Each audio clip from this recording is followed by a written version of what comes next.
Kumusta na ang 361 degrees flame 2.5 pagkatapos ng 10 buwan? So bago natin pag-usapan yan,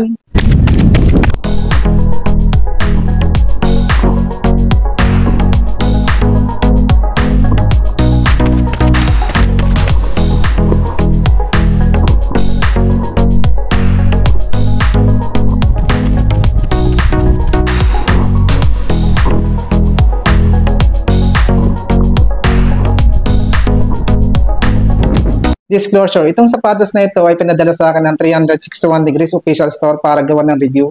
Pero hindi ako binabayaran para gawa nito ng review o gamitin ito. At lahat ng sasabihin ko dito ay walang ibang nakapakinig o nakakita nitong video bago ito i-upload dito sa YouTube.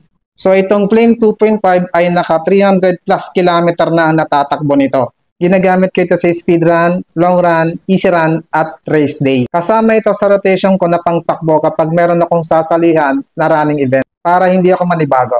Ito yung gamit ko sa ASEC Rock and Roll Manila Marathon 2023 at yung category ko doon ay 42 km. And then yung oras natin doon ay 3 hours and 58 minutes unofficial. Ito rin yung gamit ko sa 7-Eleven Fun Run 2024 at ang category natin doon ay 42 km din. At yung oras natin doon ay 4 hours and 20 minutes. At sa Kalaraya 360, ito rin yung gamit natin doon. At top 3 tayo doon. At yung oras natin doon ay 2 hours and 51 minutes. 36 km category. Nung mga panahon na gusto kong i-beat yung mga PR ko, ito yung ginagamit ko. Yung 5 km ko dito ay 19 minutes. At yung 21 km ko dito ay 138. Ginagamit ko rin ito sa LSD at yung pinakamahabang takbo nito ay 36 km. Madalas kong ginagamit ito guys sa mga speed run tulad ng interval. Ang sarap niyang itakbo ng mabilis, yung response ng midsole at carbon plate niya, ramdam na ramdam mo, hindi ka mabibitin. Para bang binibigyan ka ng challenge nitong sapatos nito kung hanggang saan mo kayang tumakbo ng mabilis. Kasi kapag bumagal ka, nag-iiba yung pakiramdam mo sa kanya. Kaya sabi ng iba, yung mga nakagamit itong sapatos na ito ay very aggressive kasi ayaw niya ng mabagal na pace. So naka 300 kilometers ka na. So kumusta ang outsole niya? Ito guys, ang outsole niya. Nandito yung gasgas. Dito, ayan, makikita mo pa yung pattern ng outsole. Ayan. Kumusta yung dikit ng sapatos? Sa loob ng 10 buwan na itinakbo ko ito. Ayan. Tingnan nyo guys kung matanggal ba yung dikit. Ayan.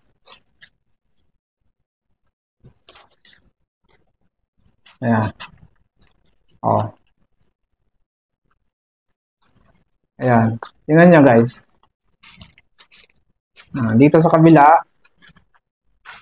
Ayan. Ayan.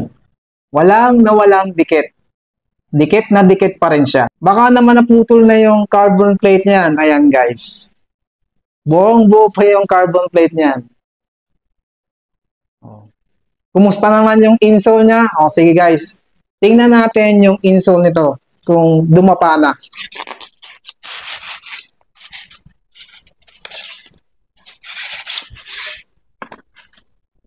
Yung insole.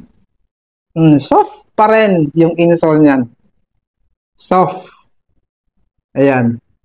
Yung loob, tingnan natin, baka natanggal na yung mga, ano niyan, yung mga tayo niyan sa loob. Ayan, tingnan natin.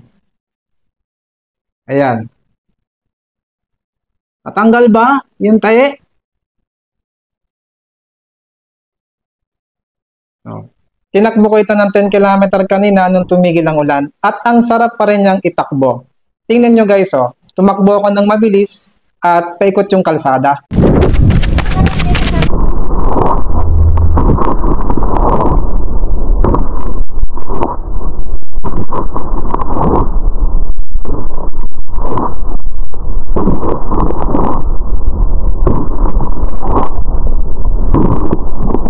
Stable pa rin kahit naka 300 km na ako dyan. Alam nyo ba guys, itong sapatos na ito nung una kong ginamit, hindi ako makapaniwala sa performance niya dahil sa hindi ko ito kilalang brand ng sapatos, itong 361 degrees. May pagka-similar siya sa ibang big brand ng running shoes. At ang isang nakikita ko na pinagkaibahan niya sa ibang running shoes ay yung pagiging magaan niya. Maninibago ka sa unang gamit mo nito at ang akala ko nga hindi tatagal. Pero tingnan nyo naman.